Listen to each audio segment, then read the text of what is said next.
I'm not here to murder. Bend the knee and join me. Or refuse and die. You need to find a way to make her listen.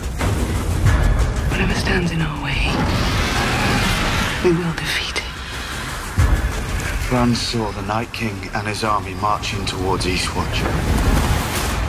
Bad things are coming.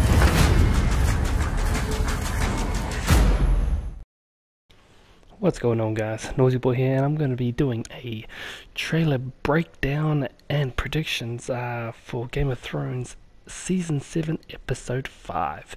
It is titled The East March, which is going to be quite interesting, but pretty much first up when you see the trailer, you hear Daenerys say, bend the knee or die. So I don't know what's going on there. She's obviously trying to get everyone on her side, everyone who survives that little onslaught with her and her dragon. But, you know, it just begs the question, you know, is she out of control? You know, will she kill Jaime and Bronn? Or even Dickon and Randall? Dickon, what a name. But, you just never know. And then next up you see Varys and Tyrion. You know, they seem concerned with what Daenerys is doing, and maybe she's lost respect for Tyrion and Varys since they have actually plotted against her before, or maybe they're even trying to overthrow her again. I wouldn't think that to be the case, but we'll see how it goes. There's an interesting part in the trailer that you just saw. We see Drogon roaring at Jon. You know, could this be like a family reveal moment, maybe? But and also you get to see a quick scene with Cersei. She seems pretty confident and arrogant, but you know, you can never underestimate her. Next, it breaks off to like Jon back at Winterfell advising the plan of attack. You know, also confirming that this that he knows that Bran and Arya are at Winterfell. So you just don't know how far into this episode it's going to be. But at the same time, you know, you see Bran using his powers to control those ravens. Now, I think Bran is a lot more powerful than we realise. I think even though you see him taking control of Hodor at the time, which is a good feat in its own, but I think he's controlling that entire fleet of ravens, so I don't know how far his power extends to. He seems to be a bit out of sorts here. You just don't know what the fuck's going on with him. He's not even calling himself Bran anymore. But also you see those ravens in the Season 7 trailer opening, where the ravens are flying over the White Walkers and the Night King looks up, so it's pretty good. But you know, the trailer ends with, I think the trailer's only about 30 seconds long, but it ends with bad things are coming, so with that accent, you know, so you just have to assume that the White Walkers get to East March by the sea and they just, I don't know, obliterate them. But you know, so obviously there's going to be a battle at East March. They'll probably save it for the end of the episode. I'm not sure if they'll go straight from it into East March, but you know, it just seems like they covered a lot of stuff. Like you see Jon Snow at Daenerys' place where she is, and then you see him in Winterfell, and there's those teaser trailers where you see him fighting the White Walkers. So it's going to be hard to get him in all three places at once. Obviously weeks in between each encounter, so you just never know. Now we'll start heading on into my predictions of for episode 5. Bend the knee, you know, it keeps playing over and over in my mind. She seems to want everyone to bend the knee, especially with Jon Snow and all that kind of stuff. But you know, the main thing on my mind is will she kill Jaime and Bronn? I don't think she'll kill Jaime. I think Tyrion will try and step in there. Maybe that's why you see Varys and Tyrion talking. Maybe they're talking about Jaime's future.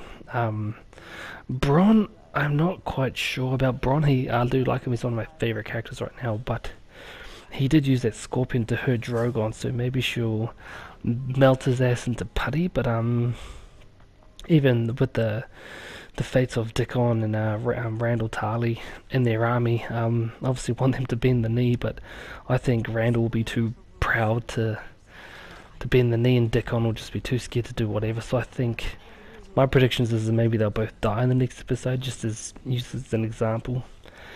Even touching back on Tyrion and Varys, I think they're just, like I said before, just discussing on Jaime's fate, maybe Jaime and Bronn's fate. But, you know, I don't know, I think the directors, the writers and directors are just trying to make it seem like there's ascension in the ranks. I don't think there are. I think they're just trying to make people look into it more than they probably should. But I reckon it's just talking about Jaime's fate in the end. Cersei as well, she says got that she says that line that she'll beat them all. She's obviously oozing confidence and arrogance, but you know, her previous record, she is a very smart tactician, so I think she has a masterful plan enacted, so we'll see with that. I reckon she's just planning, letting everyone kill each other, I think. And with Jon being at Winterfell advising everyone with the coming attacks, which probably means that Eastmarch by the Sea is about to, you know, the battle that is about to go down, confirming that all the Stark kids are together. And Bran's powers, like I said before, I think he's a lot more powerful than everyone realizes. Obviously just showing off his powers, you know, flexing his muscles in other words, but I don't know, I don't know, we'll find out on that one. That's one thing I can't touch on. You see when he's talking with that girl that pretty much carried him all the way through the snow to the wall, and then, you know, not hardly even acknowledging her, so I'm not 100% sure what his arc's gonna be, but I think Bran and the Night King are gonna cross paths, but I'm not sure how that's gonna end up, so, which pretty much leads me back to Eastmarch again. You know, I'm not quite sure what's going to go on, because I know the Hound and his little gang of misfits are on their way to Eastmarch as well. So you're pretty much going to have the Hound, the Wildlings, Tormund's going to be there. Jon's going to take his army there, so there's going to be a lot of main characters there that are going to... I don't know if a lot of them have story plot armor, so as people call it, but I think a few people are going to go down in this fight, but I'm kind of hoping by the time Jon Snow gets to Eastmarch is that he'll have his dragon glass weapons. That's what I'm hoping for. That's pretty much my prediction, because he's got to go from, you know, Dragonstone to Winterfell to Eastmarch, and there's going to be you know, I wouldn't even put it past it being months in between, so maybe that will give him time. Now, just before we start going on to a little spoilers from IMDb.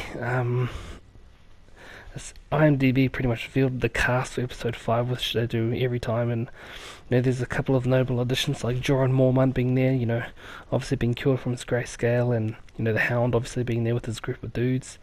But the one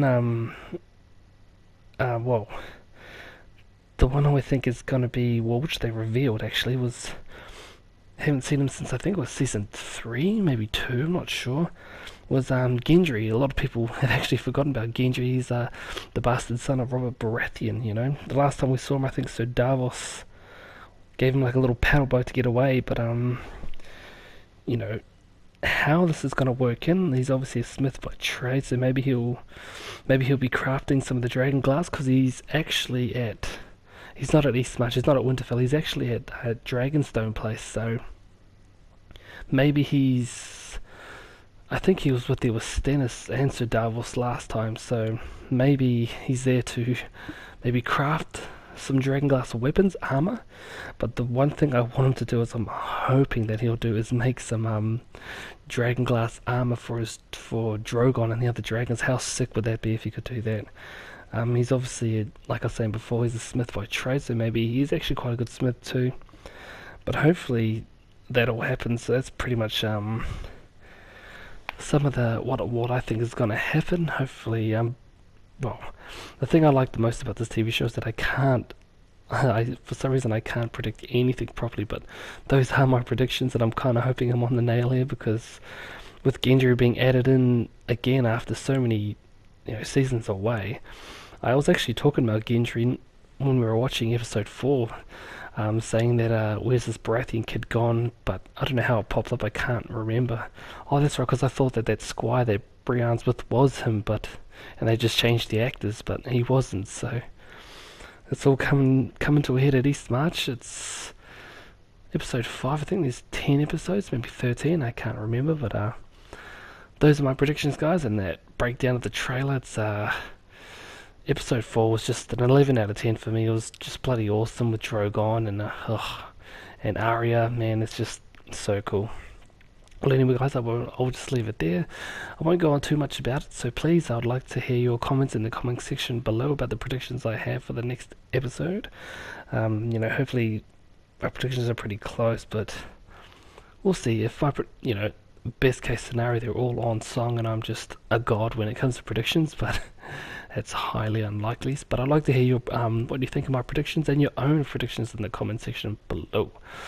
So I'll just leave it there, guys. So please, if you did like this video, please smash the like button, support my channel. I am your host, Noisy Boy. Thanks for coming on by, and as always, guys, stay noisy.